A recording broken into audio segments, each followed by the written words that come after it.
Laga terakhir putaran kedua kontra PSMS Medan akhir pekan ini akan menentukan nasib Sriwijaya FC, apakah melaju ke babak 12 besar atau masuk zona play-off degradasi. Untuk itu, pelatih Henry Susilo meminta anak asuhnya agar tampil habis-habisan dalam laga nanti. Henry Susilo mengakui bermain di kandang sendiri menjadi keuntungan bagi skuad Sriwijaya FC.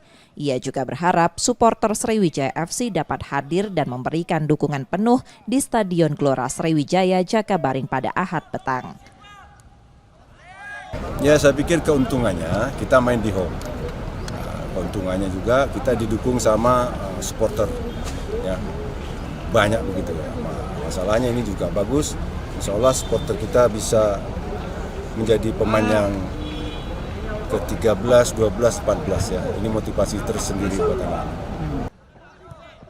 Skuad Sriwijaya FC membutuhkan tambahan 3 poin agar dapat memastikan 1 tiket ke babak 12 besar Liga 2 musim ini. Nur Muhammad, Kompas TV, Palembang, Sumatera Selatan.